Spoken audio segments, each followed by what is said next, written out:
Sampeyan ngerti lagu ayang-ayang? Anyang-anyangan kerep aku. Udah anyang-anyangan. Lah apa ayang-ayang? Ayang-ayang. Ora. Wih lagu zaman sekarang yang lagi ngehits itu. Oh, ngono. Iya, kamu harus tahu. Kamu itu sebagai dagelan itu harus mengikuti zaman-zaman sekarang. Jangan kudu apal lagu-lagu. Aku ngapake lagu-lagu kok malah ora lucu. Kayaknya apa? Wong dagelan kok iso nyanyi. Lho kan, tapi setitik-setitik kan sampean kudune iso. Aku saiki wektu iki lagi wedi nyanyi. Lah nyapa? Mergo saiki lagi tutup. Wah iya. Aku bab ngono ki ora perlu digagas wis karep ben ngono. Awake dhewe sing penting berkarya ngoten niku. Nggih, ngoten niku. Diaturake ya, Nduk ya. Nggih, Pak. Karep gamelan iki. Nggih, muga kanca-kanca madang.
Masyarakat Cengklik minum widodo barokah kekayanipun.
Rene masalah iki lho bocah golek dhuwit keringete nganti lek ra sing ngelapi bapake ora marem.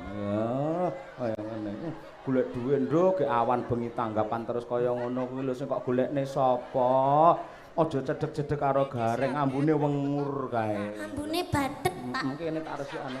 Ambune apa? Bathek. Heeh, ya ngono kuwi. Wong nek cedhek ya pancen ngono kuwi ambune. Gareng lek wis tuwa ngene iki biasane duwe penyakit lambung, Pak. Lambung komplit. Makane ababe rada piye? Heeh, pancen ngono kuwi. Kuwi sejenis walit lah. Aku jane no apa ngempet, Pak, ket. Ngempet to. Lah ya tak sangoni kok kudu mutah ngono awakmu. Anu kok aku kuwi jumbleng kok.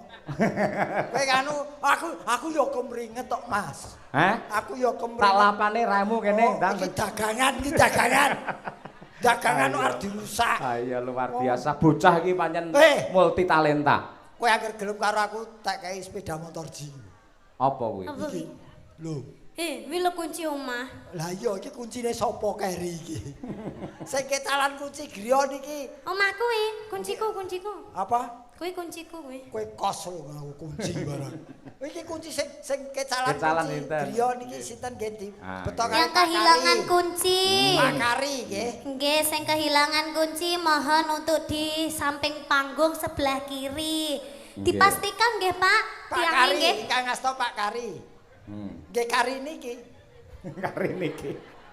Asmane Pak Kari niki. Ayo Kari iki. Nggih, jenengan istirahat sik Oh, iya. musim kekuatan mergo sik bajutan. Genti artise Madangkara genti Lah iya ditampilke. ngopo iki ketolungguh tok iki. Ora, ono nggone dhewe. Ayo Mbak Winong dan juga Mbak Birgita Ayu coba kaya apa. Delok-delok penyanyimu di sidenmu di to. Kene Iki, ayo. iki.